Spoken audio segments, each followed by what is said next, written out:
Amis métaphysiciens, bonjour. Aujourd'hui, on va se servir du manuel de physique-chimie en ligne.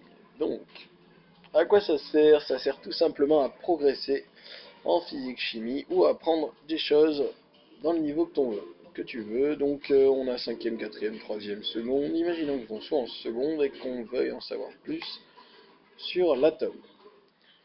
Tout d'abord, ce qu'on peut voir, c'est que on a un sommaire si on met sa souris dessus. On voit qu'on a 9 éléments. Ces 9 éléments sont chacun constitués d'une définition. Allez, on va aller à la troisième. Hop, à chaque élément, on aura la définition. Les atomes sont les éléments qui ont autant de charges positives que négatives. Peut-être un petit exercice. Pourquoi les atomes sont-ils neutres? Ah bah peut-être parce qu'ils ont autant de charges positives que négatives. Voilà. Tous les exercices sont corrigés afin qu'on puisse travailler en autonomie. Des explications peuvent servir éventuellement à simplifier et à comprendre la définition.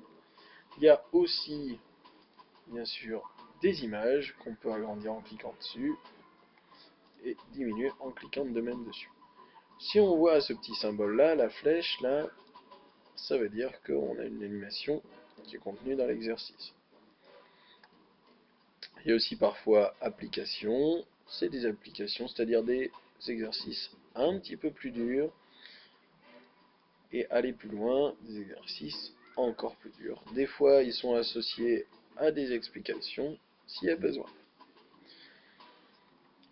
Donc, le programme est constitué de toutes ces choses-là, mais qu'on peut voir à son rythme étant donné que c'est découpé en des petites parties digestes.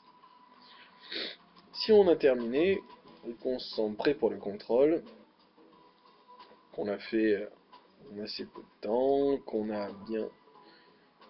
on a réussi à faire les calculs dans le temps imparti, on va aller pouvoir voir l'évaluation.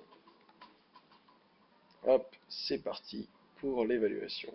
Allez, imaginons qu'on soit en seconde 3. Moi, je m'appelle Monsieur W. Et puis je vais répondre un peu n'importe quoi. Allez, 45, 12. Allez, la particule la plus légère d'un atome, ça je sais, c'est l'électron. Et de quoi dépend le nombre de masse, du nombre de protons et du nombre de neutrons. Hop, donc j'ai mis deux bonnes réponses et ensuite je mets n'importe quoi, c'est pas le but.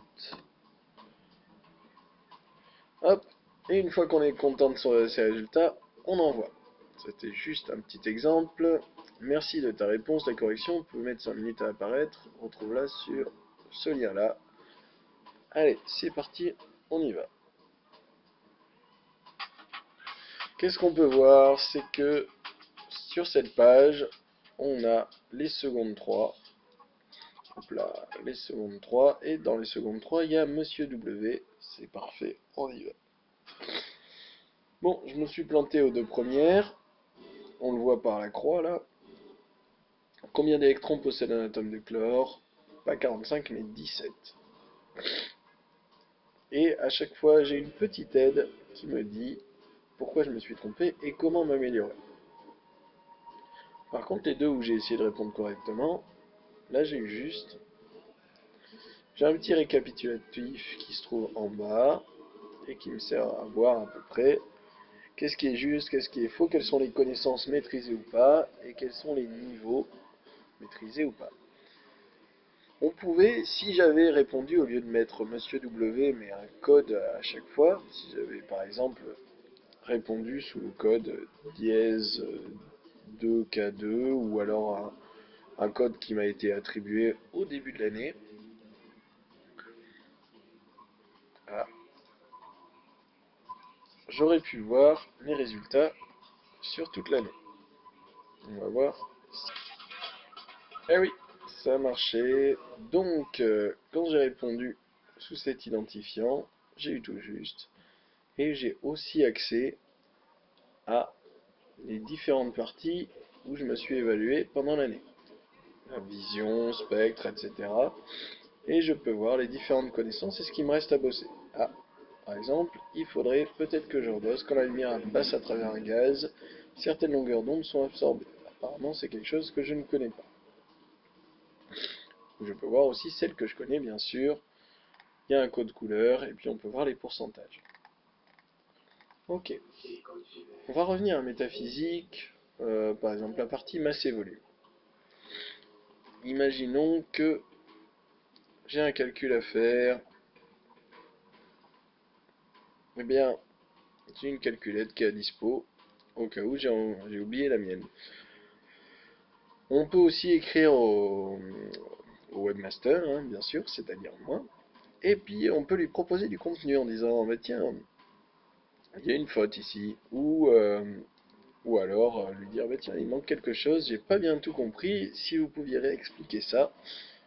Faut pas hésiter, on propose du contenu, ça amène à un formulaire qui est vraiment simple.